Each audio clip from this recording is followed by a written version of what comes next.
Hey guys, welcome to the shop. Today I want to talk about rehoming old machines, which is kind of a mixed bag here. I'm going to regret that I'm sending this drill press down the river, but I'm really I'm out of space in the shop. Now I've got two bridge ports, I got the drill press, I sold one of my two surface grinders, I've got the lathe. Now I've got a TIG welder in the back I haven't even touched yet, and I've got this torch cart. Now that's only in half my shop, not counting all of the associated tools and tooling that go with all of this junk.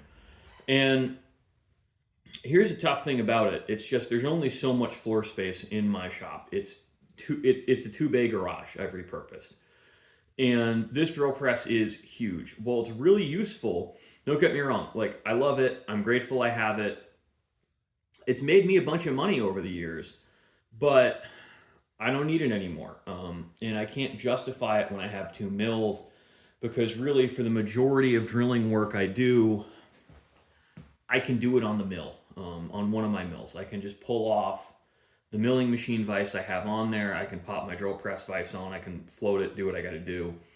Um, it's it's not justifiable in my mind to have the two drill presses, or sorry, the two mills and a drill press. There is a certain amount of temptation in keeping it, and I will likely replace. Oh, excuse me! I just drank a soda for the first time in years. I will likely replace this drill press with something physically smaller at some point because really it does have utility for especially woodworking. But I think I'm going to get a woodworking drill press with really a higher spindle speed because it's just going to be easier. And frankly, I'll probably buy something new from Harbor Freight because it's easier than, chasing all over Facebook Marketplace and waiting for just the right tool. And while I understand arguments both ways, personally, like I'm selling this for pretty cheap for what it is. I mean, $300. Plug it into the wall or run. I've already got a VFD and a motor on it. $300 is less than I've actually gotten parts between the motor, the VFD, and the belt tensioner. But I've been using it for 3.5 years now. I don't have the floor space. I just got to send it down the river. And I think at some point, if you own a business or you're a hobbyist, you've got to just be like, look, I've already upgraded past this. It's in the way. I don't need this. It's heavy. It's bulky. I don't want to get hurt.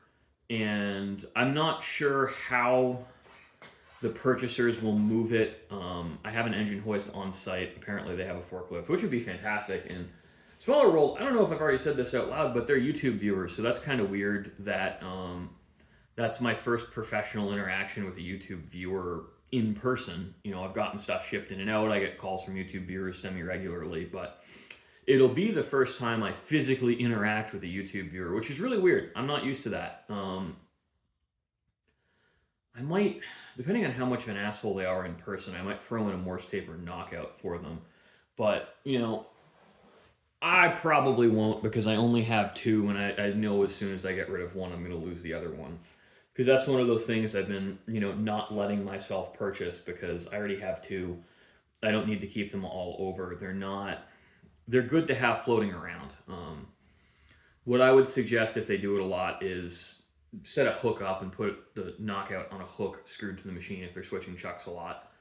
Um, which is something I switch chucks somewhat regularly on that machine because I've got one, two, three set up for it. I had four, but I set one of those up for the lathe, so now I've got two chucks for the lathe, but that's got a integrated knockout, which honestly, guys, really nice to have on one of these spindles. And I think this is a good argument both ways because part of the reason I'm getting rid of this is really the exposed drive system, which is, while not a huge deal, not ideal, and certainly not something I want to keep exposing myself to because I think eventually I'm going to get my ticket punched. And I don't want to keep rolling the dice and putting myself at more risk than I absolutely need to. I will sleep a little bit better at night. Being a responsible adult and not having something that exposed in the shop. Because while I'm pretty good about not working tired and practicing what I preach, I do it sometimes. And frankly, one of the things I use this drill press for heavily is power tapping. And now that I've got a power tapping head, I don't need it as much because I'll just run the power tapping head in one of my mills. Um, And that's certainly a consideration. Now, it's again, this is a huge drill press. I mean, I'm sure whoever the guy who buys it is going to love it because it is very heavy. I've never used as rigid a drill press as this, and I'm really grateful for the fact that I've had it and I've been able to use it. But I've outgrown it, and I think if you're in any business or hobby long enough, you're going to outgrow what are starter tools. And I would consider this kind of in the weird middle ground of being a starter tool, but also not really being a starter tool. This is definitely something I would not feel comfortable handing to a rank amateur who doesn't know what they're doing at all. But it's not something that I think a more mature business, which is where I'm at now, really truly benefits from. And I don't feel like I benefit from it as much as I used to, just because, you know what? I realized I hadn't turned it on in a month and it's just taken up space. And it's a duplication in capabilities now because of my other equipment. So it doesn't make sense for me to just stick with it. It makes sense, send it down the river. And hopefully, I'll sell a couple other small things out of the shop, and I'd like to buy myself a neck riser for my newer J head, and that will get me the Z axis height back that I've been taking advantage of on this machine. And once that happens, I won't miss the drill press. But again, I'm probably going to wind up buying a physically smaller Harbor Freight floor stander for like $400 or $500 new, and or possibly something in that vein used in the $200 to $400 range, because I really do want the enclosed belt guards. It's going to be nicer to have higher speeds than I can easily attain on this, and that's kind of what I need more now, is a woodworking drill press, much more so than a metalworking drill press. And the needs of businesses and hobbyists change depending on what you're doing. Because again, now that I have two mills, I'm not worrying about messing with setups. I always have one with a vise on it, and I can pop a drill chuck in there and do any drilling I need to do. So it's not like I have to worry about disturbing setups anymore, because I always have one more or less naked, so I can do semi-precision or precision drilling on it.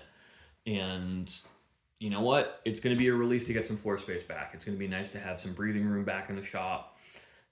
I can probably get another roller box in here, or I can move one of my other roller box into the corner I've created now by getting rid of the drill press, which is going to be even nicer. Right now I have my torch cart in there because I want to try and keep that away from customers, just because frankly customers are stupid and I don't want them hurting themselves here.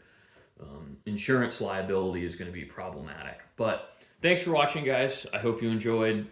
I probably will do an update looking at what's actually physically in the shop now, because I haven't done any broader shop tours in the last year and a half, and a lot has changed in the last year and a half. Well, the machines haven't changed tremendously, other than the acquisition of another milling machine. I've gotten a lot more specialized tooling, which has been kind of a lifesaver, and I've been able to set up a lot more in other areas with stuff I didn't previously have. And honestly, I gotta be honest, mediocre machines and great tooling are kind of where I'm at right now. And I don't necessarily think you need to go with great machines and okay tooling. I think used but reliable machines are a better choice than brand new machines and unaffordable tooling, because really all but the absolute worst mills are going to be plenty accurate for like 95% of work.